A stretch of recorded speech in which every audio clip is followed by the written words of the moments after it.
I think that Doja Cat is a sellout. Or at least I think Doja Cat thinks that Doja Cat is a sellout. Let me explain. For context, if you don't know, 2 years ago in 2023, in a series of tweets, Doja essentially said that she was done with pop. She said, no more pop. I also agree with everyone who said the majority of my rap verses are mid and corny. I know they are. I wasn't trying to prove anything. I just enjoy making music. But I'm getting tired of hearing y'all say that I can't, so I will.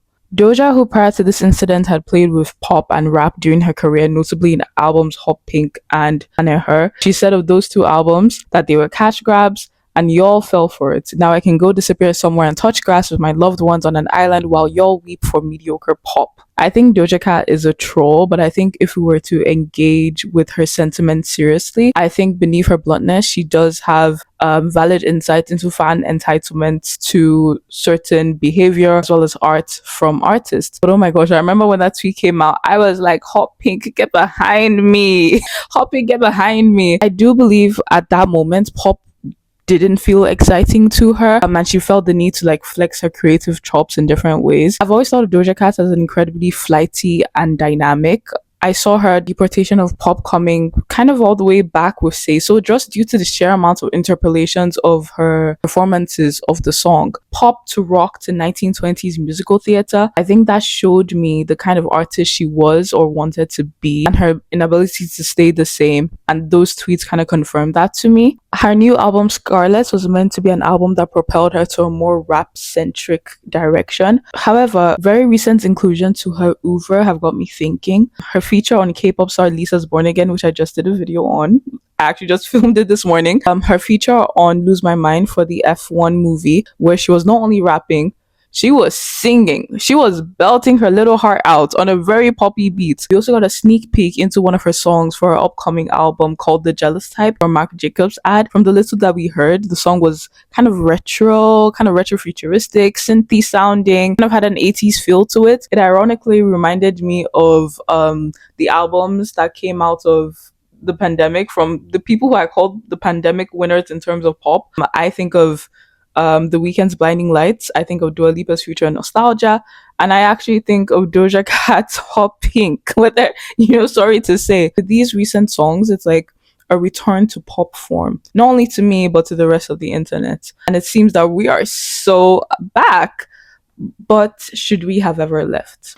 I kind of want to sit with her proclamations. I think what piqued my interest is the idea of old albums being seen as cash grabs and how outdated that felt in 2023 and even today in 2025. I think her recent return back to pop has kind of cemented a couple of things in my mind that have been floating around for quite some time. It's not all going to be like super coherent, but I think I just need to like verbalize it and talk through it. And hopefully through all the pieces that I present, we're able to like develop a core or a theme or at least a through line through what I'm trying to say.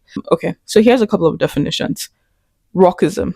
Rockism is the use of rock-based ontologies as a barometer for all other popular genres. A rockist is someone who believes rock music is inherently more artistic, authentic, real, and so superior to other types of popular music, including pop music. Poptimism. Poptimism emerged as a counter-critique to rockism. It is a movement or belief that pop music is legitimate and worthy of serious discussion. The music and the artist shouldn't be derided as superficial. Burroughs describes this as a school of contemporary popular music criticism characterized by its rejection of the notion of the guilty pleasure and traditions within rock journalism called rockism. It's the discarding of the idea that pop is a guilty pleasure as opposed to a genre you can seriously critique, analyze, and shamelessly enjoy. Selling out refers to compromising previously held values and artistic integrity for money. Personally, I think diversity is the spice of life and music. I love hearing different flows, genres, styles, and I think that it shows range, actually. I thought it was odd coming from Doja Cat, who I believe is someone who's clearly a student of Nicki Minaj. I credit Nicki with being able to blend pop and rap and being able to cross over seamlessly. But not just her, I think there's a lot of rappers in general, not male and female rappers, who have been able to enjoy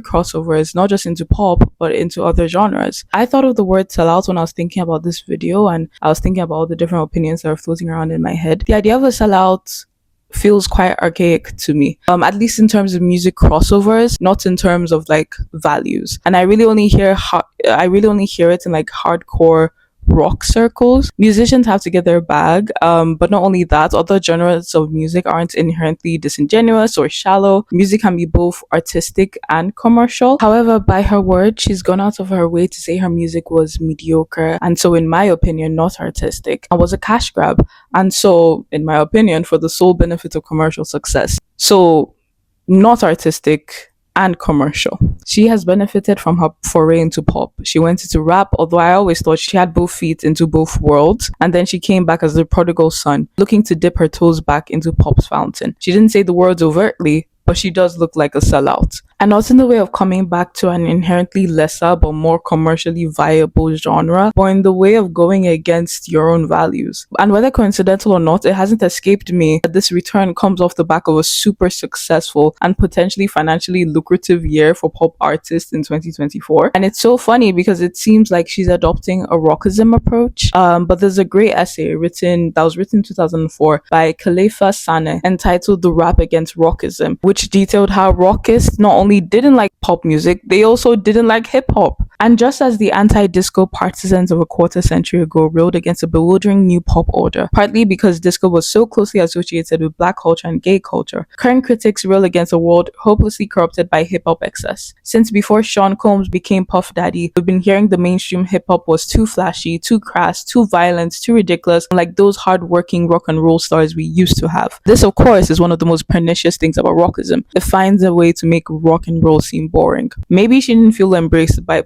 the broader hip hop community, which, if so, I can understand needing to prove others wrong. I guess I understand hating what you create and being a self critic. I understand self deprecation. I just don't understand why it's being projected. I don't believe that she doesn't like pop music. I don't necessarily believe that she thinks pop is inferior. I don't believe that she doesn't have pop influences.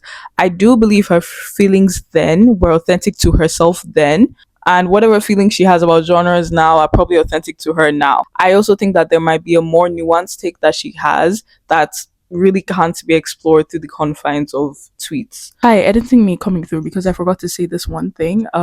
And I know it's become a catch-all, but capitalism, capitalism for sure. I mean, in times of economic stress, will artistic integrity keep a roof over your head? Will it keep you warm? Will it keep you fed? I was just thinking about that. And obviously, I'm sure Doja Cat will be fine.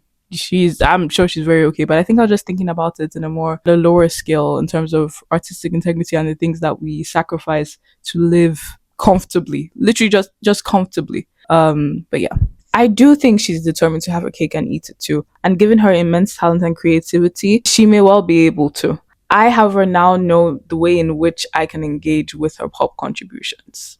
So yeah, that is the video. I don't know. I think it's kind of incoherent. I kind of just strung it along, but it was the thoughts that were brewing around in my head. Let me know what you think. Let me know if you think there were some gaps that probably could like make it a bit more fuller context, because it's not fully clicked in my head, but these are what we're swirling around in there. Make sure to like, make sure to subscribe. I really enjoy doing videos like these, so I hope you enjoy watching videos like these. But yeah, that's pretty much it. Bye.